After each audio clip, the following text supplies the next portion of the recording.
संसार को भूली होगी। भगवान कहने लगे तन्हाई में जब उसने, तन्हाई में जब उसने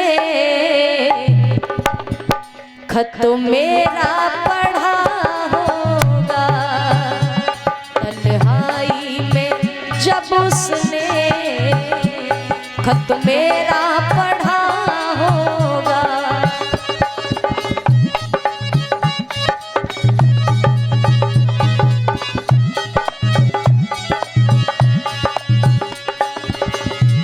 तन्हाई में जब उसने खत मेरा पढ़ा होगा,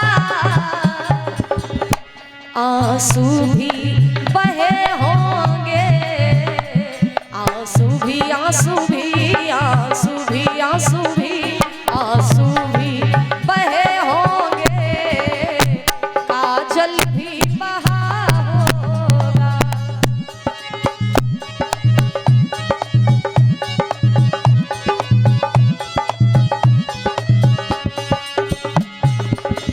कृष्ण कहने लगे मेरी राधा इतनी रोई होगी कि जब किसी माँ का दूल्हा, जब माँ का बेटा एक दूल्हा बनता है ना, और जब दूल्हा घर से सज के चले और उस माँ का अगर पति ना हो तो वो माँ उस बेटे की शादी में बहुत रोती है।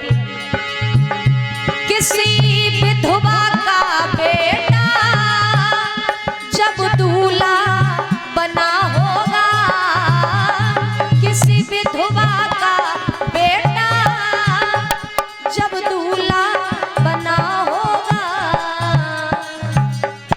शादी में शादी में शादी में भी उस माँ का आंसू ना रुका होगा, शादी में भी उस माँ का आंसू ना रुका होगा।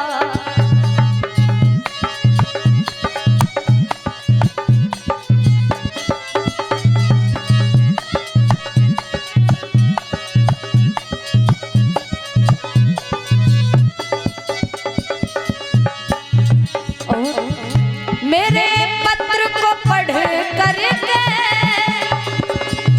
इतना रोई होगी,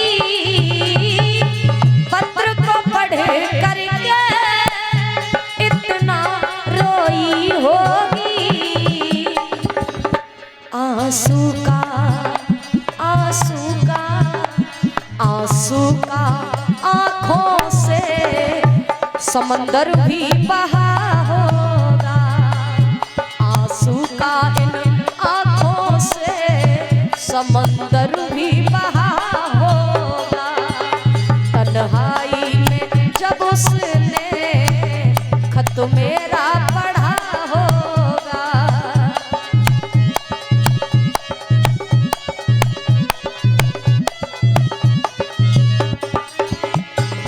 राधा कहने लगी हम वो नहीं घबरा के जो मर जाते हैं, अरे साहिबे दिल हैं हर एक गम से गुजर जाते हैं।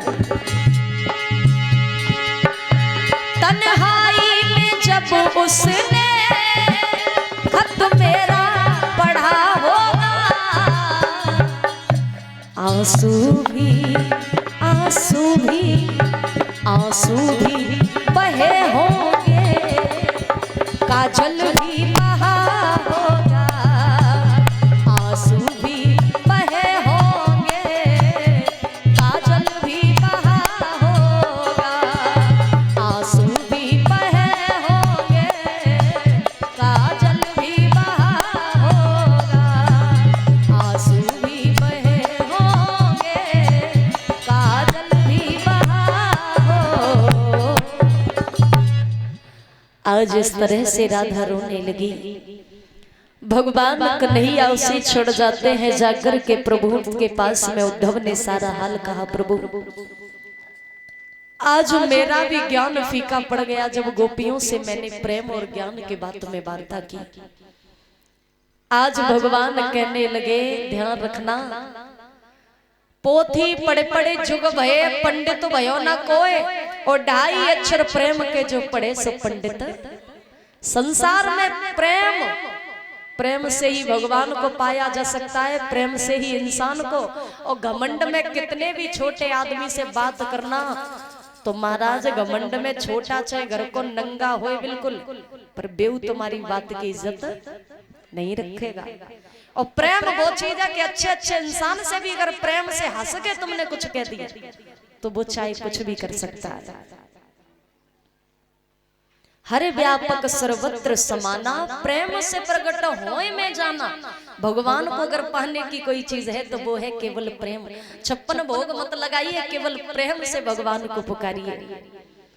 आज महाराज इधर धीरे धीरे जब समय व्यतीत होने लगा है, मेरे गोविंद ने सभी धर्म कार्यों के साथ में मेरे प्रभु ने आज वृंदावन वासियों को साथ में लिया। एक सुंदर सी नगरी का निर्माण किया, द्वारिकापुरी में आज भगवान ने वास कर लिया है। द्वारिकापुरी में भगवान कन्हैया रहने लगे। श्रोता बंधुओं, आज इधर द्वारिकापुरी में प्रभु का जब वास हुआ ब्रजवासियों के साथ में, तो बड़े भाई बलराम का विवाह हुआ है। एक अनर्थ देश के राजा हैं महाराज रेवतक, उनकी बेटी रेवती के साथ अब बारी आई है प्रभु के विवाह की। परीक्षित महाराज कहने लगे, गोविंद ये बताइए प्रभु मेरे गोविंद ने विवाह किया या नहीं? गोविंद इसी तरह जीवन गुजारते रहे या उन्होंने विवाह भी किया? सुखदेव जी कहने लगे, राजन संसार में एक विवाह वो पर्दा होता है बेटी के लिए, जो बेटी एक लड़की की हर बुराई पर पर्दा बन के जब विवाह रूपी पर्दा टंग जाता है ना, तो उस बेटी के सारे अपमान ढक जाते हैं। बेटी की लोक लाज कारण एक बेटी का सम्मान होता है विवाह। जब तक कुंवारी कन्या रहे कहीं भी खड़ी हो जाए, परीक्षित जी 2 से 1 पल में लग जाता है। और अगर बेटी की शादी हो जाए, बेटी कहीं भी चली जाए, लेकिन हर बुराई पर एक शादी रूपी पर्दा पड़ा रहता है। एक बेटी का कितना भी बेटी अफसर बन जाए, किसी भी पोस्ट को पाले संसार में, लेकिन विवाह जब तक नहीं होता तब तक एक कन्या के जितने भी बुराई, जितने भी अच्छे भले ही हो कन्या, लेकिन दोष तब तक नहीं ढकता जब तक बच्ची पराये घर की ना हो जाए।